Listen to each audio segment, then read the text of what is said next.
हो गया।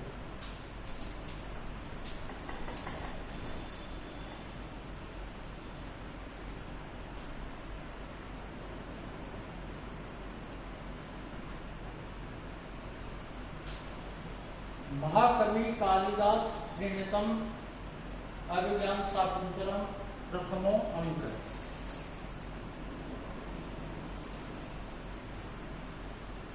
ईसत ईसत चुम्बुतानी भरमरे सुकुमार केसर शिकानी अवतंसयन्ति दयमाना प्रमदा शिरीष कुसुमा। प्रमदा दयमाना भ्रमरे ईसत ईसत चुम्बुतानी सुकुमार केसर शिकानी शिरीष कुसुमानी अवतंसयन्ति। प्रश्न श्लोक महाकवि कालिदास विरचित अभिज्ञान शाकुंतलम नाटक के प्रथम अंक से उद्धृत है। सूत्रधार के कहने पर ग्रीष्म ऋतु को लेकर नटी गीत गाती है। प्रमदा दयमाना भ्रमरे मद विहुल तरुणियां दया भाव से प्रेरित होकर भ्रमरे ईसत ईसत चुम्बतानी भंवरों के द्वारा जिनका धीरे धीरे रसपान आस्वादन किया गया है। सुकुमार केसर शिकानी अत्यंत कोमल जलकों के अग्रभाग वाले शिरीष कुसुमानी अवतंसयन्ति के ऐसे शिरीष के पुष्पों का अपने कानों का आभूषण बना रही है। प्रस्तुत श्लोक में सूत्रधार के कहने पर नटी ग्रीष्म ऋतु को लेकर यानी कि गीत गाती है और वह प्रस्तुत श्लोक में जो नटी के गीत का भाव व्यक्त किया गया है कि प्रमदा दय माना भ्रमरे ईसत ईसत चुम्बतानी मद विहल तरुणियां दया भाव से प्रेरित होकर भंवरों के द्वारा धीरे धीरे आस्वादित किए गए हैं।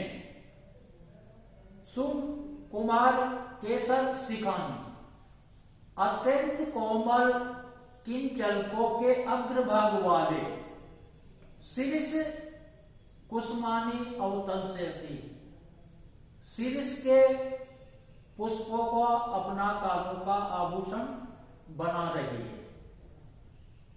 प्रस्तुत श्लोक में शिरीष कुसुमानी शिरीष कुसुम कालिदास को अति प्रिय है। कालिदास की रचनाओं में शिरीष पुष्प का उल्लेख मिलता है। शिरीष पुष्प अत्यंत कोमल होता है।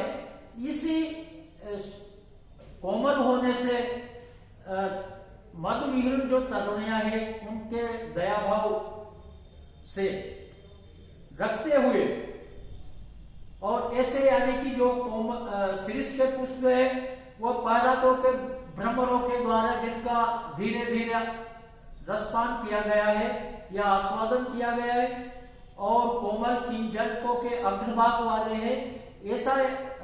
ऐसे शिरीष पुष्पों से अपना कानों का आभूषण बना रही है।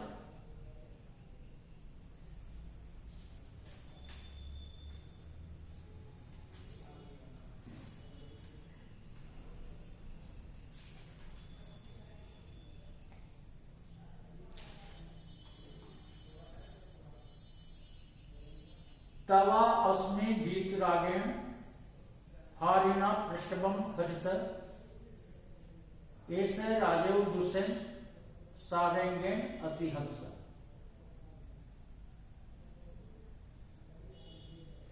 हारिणा यव गीत रागे अतिहंसा हारिण सारंगेण ये से राजा दूषण इव प्रसभम हृदय अस्मि। नटी के सूत्रधार के कहने पर नटी गीत प्रस्तुत करती है। उसके पश्चात सूत्रधार नटी से कहता है, हारिना तव गीत रागे, मनोहर तुम्हारे गीत के राग से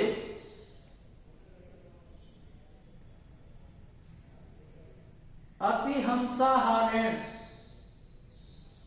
सारंगेण ये वो राजा दूषण यू प्रसभम हर्त अस्मि। हारिना तव गीत रागेण तुम्हारे मनोहर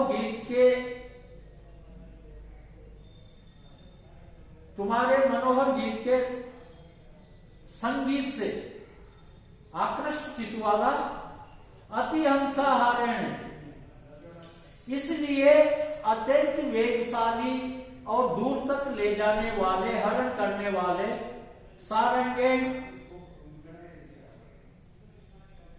ऐसे राजा दूषण यू प्रसभम हर्द अस्मि के मृग के द्वारा राजा दूषित के समान ही प्रसभम हर्द अस्मि बलात् या जबरन हर लिया गया हूं।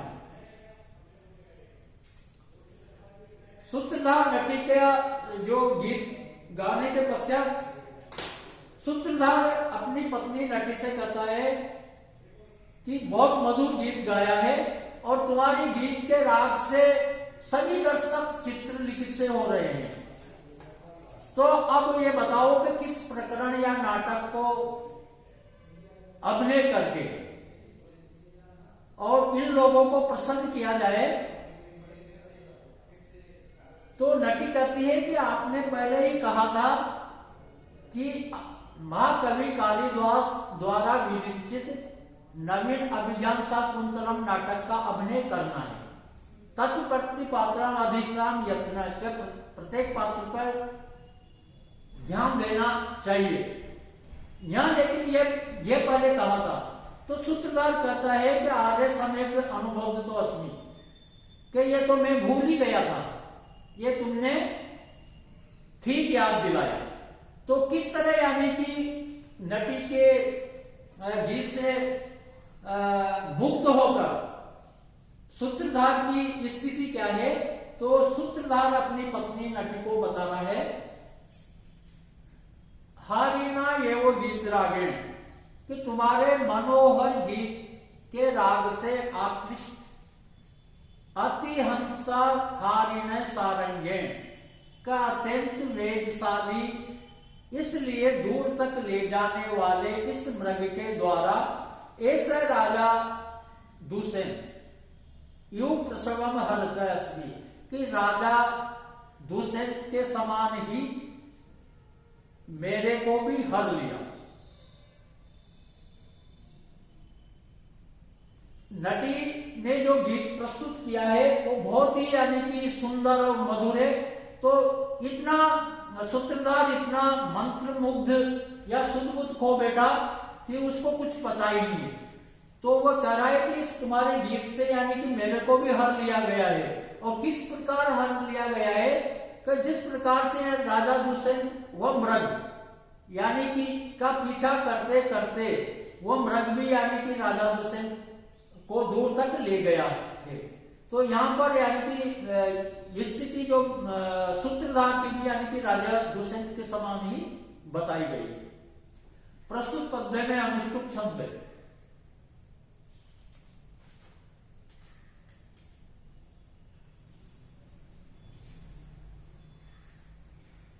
कृष्ण सारे ददत चक्षु त्वय च अधिज्य कामुके मृगानुसारण साक्षात पश्यामि पिनाकिनंति।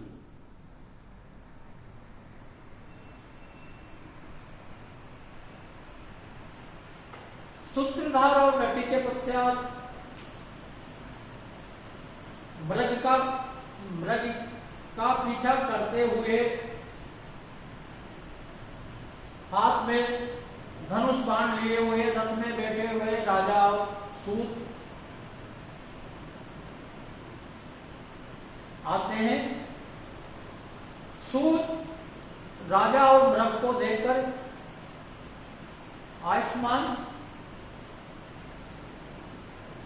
कृष्ण सारे अदिज्य कामों के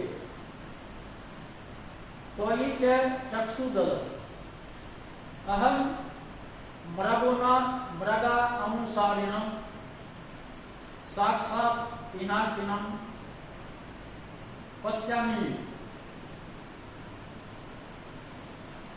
कृष्ण सारे अदिज्य कामों के तो कृष्ण सार मृग पर और प्रत्यंचा चढ़ाए हुए धनुष पर तो चक्षुदल एक साथ दृष्टि डालता हुआ मैं मृगानुसारिणम साक्षात पिनाकिनम पश्यामि की मृग के पीछे दौड़ते हुए साक्षात शिव के समान मैं आपको देख रहा हूं।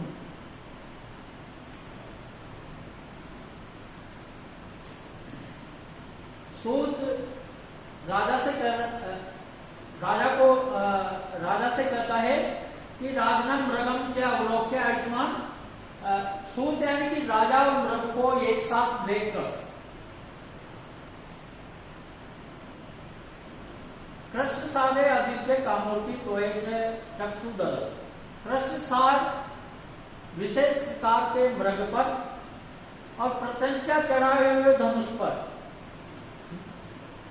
तो चक्षुदल दोनों पर एक साथ दृष्टि डालता हुआ अहम मृगानुसारिणम साक्षात पिनाकिनम पश्यामि की कि मृग के पीछे दौड़ते हुए मैं साक्षात पिनाकिनम पश्यामि कि मानो साक्षात प्रत्यक्ष शिव जी को ही देख रहा हूं। सूत राजा और मृग को देखकर अपनी मनस्थिति का वर्णन कर रहा है और कह रहा है कि इस काले चितकबरे विशेष मृग पर प्रत्यंचा चढ़ाए हुए धनुष पर एक साथ दृष्टि वाला मैं मृग का पीछे करते हुए मानो ऐसा लग रहा है जैसे शिव जी को देख रहा हूं।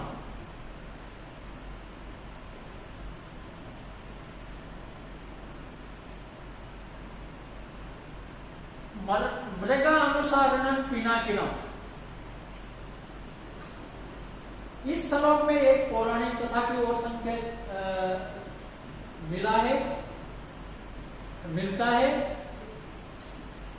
कि एक बार शिव जी के ससुर दक्ष प्रजापति ने अश्वमेध यज्ञ किया था, सभी देवताओं को आमंत्रित किया था, लेकिन शिव जी को उस यज्ञ में आमंत्रित नहीं किया गया था। इसके पश्चात ही पार्वती जब वहां पहुंची तो उन पार्वती के सामने दक्ष प्रजापति ने शिव जी के बारे में अपमानजनक शब्द कहे। ये सुनकर भगवती मां ने अपने प्राण त्याग दिए। जब ये समाचार भगवान शिव को मिले तो वह क्रुद्ध होकर वहां पर आए और उन्होंने दक्ष प्रजापति का वध कर दिया।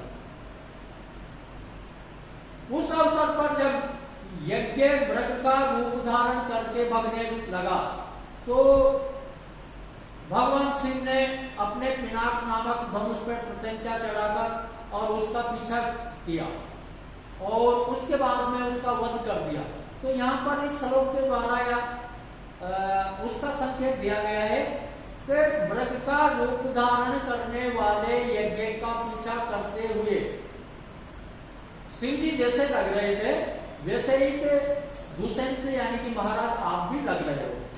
ये क्रिया जो श्रुदेव दोनों यानी कि मृग पर भी एक साथ दृष्टि डाले हुए हैं और इधर से राजा पर भी एक साथ दृष्टि डाले हुए हैं। इसी वजह से यानी कि सूत सारथी अपने मन में यानी कि राजा से विचार आते हैं, देखता है दृश्य को, तो वह कह रहा है कि इस कृष्णसार मृग का पीछा करते हुए और जब मैं एक साथ यानी कि दृष्टि डालता हूं तो कृष्णसार विशेष प्रकार के मृग पे और धनुष पर प्रत्यंचा चढ़ाए हुए राजा दुष्यंत पर एक साथ दोनों पर दृष्टि डालता हूं तो मृग का पीछा करते हुए मेरे को ऐसा लग रहा है कि जैसे मानो साक्षात मैं शिव जी को देख रहा हूं। प्रस्तुत पद्य में अनुष्टुप छंद है पश्यामि यू में उत्प्रेक्षा अलंकार।